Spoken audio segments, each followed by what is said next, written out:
You guys didn't watch this one? This is Pager. He's a 9-year-old macaque who had a Neuralink placed in each side of his brain about 6 weeks ago. If you look carefully, you can see that the fur on his Wolfenstein, head the hasn't Food and quite Drug fully grown back. Administration. He's learnt to interact with a computer for a tasty banana smoothie delivered through a straw. We can interact with the Neuralinks simply by pairing them to an iPhone, just as you might pair your phone to a Bluetooth speaker.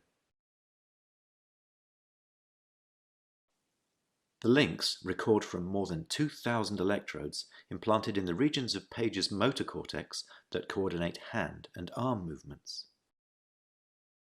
Neurons in this region modulate their activity with intended hand. So, it's kind of boring to watch the whole thing. So, at first, they make them use the joystick, to control the dot thing. But at some point, they put the neural link, you can see it here, right? So the joystick, you can see the joystick is disconnected now, right? But he can still control it with only his brain. To targets. He's not using the joystick One of the anymore. things the Neuralinks allow Pager to do is to play his. So with the chip in his head, now he can control things. It was 2 years ago. But recently, 4 months ago, Neuralink begins human trials. We're fucking doomed, guys. We're gonna do it. Start opening up people's skulls right away, but it is a big first step on that very important path. The FDA acknowledged in a statement that the agency has cleared Neuralink to use its brain implant and surgical robot for trials on patients, but declined to provide any more details. It's not about becoming a doctor. It's more like the guys who can't really move. Like there are people who is disabled or like who can't really move. They can use the Neuralink to like control like robot arms or something like that. So it's a good deed and everything, but also scary kinda. Like at some point there was like a top comment. Glad I'm old enough to be passing through this time in our history to just miss technology, like the coming decades before it becomes mandatory. That part is I'm kind of scared of. Dr. Rimmer, imagine losing connection to your Bluetooth monkey because you walked into another room. What? I mean, yeah. I think it's kind of scary. I'm not gonna watch the whole thing, but oh my god.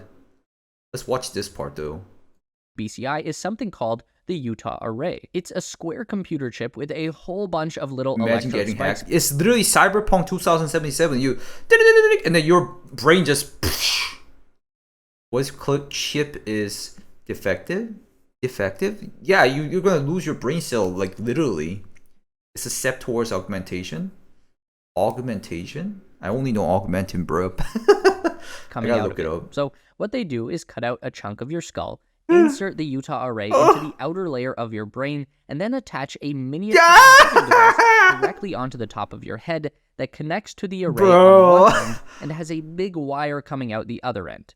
Typically, you don't have to do this twice, so you'd have 2 spikes in the brain and 2 computer boxes with wires coming out the top of your head. This sounds gruesome, but it is extremely effective.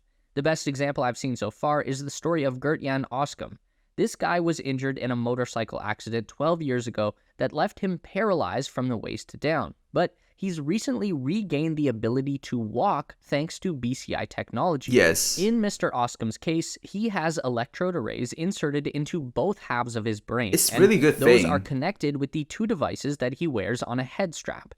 Those brain sensors are then wired into a device on Oskam's walker that is then wired into a second electrode array like implanted in his spine. The computer placed in between the 2 implants but uses still, like machine it's learning good that he started to walking. My channel is starting to become premium content. It was always like that. Like I randomly talk about random stuff. Have you seen how common signal jammer robberies in South Africa? Yeah, I mean, the first cyborg. Not really. It's good but scary. Yeah. I mean, the cyborg part has been worked on from like long time ago. This guy is not the first guy. Signals coming out of the brain and then converts those into electrical stimulation that is delivered to the spinal. There are some people who already have antennas, yeah.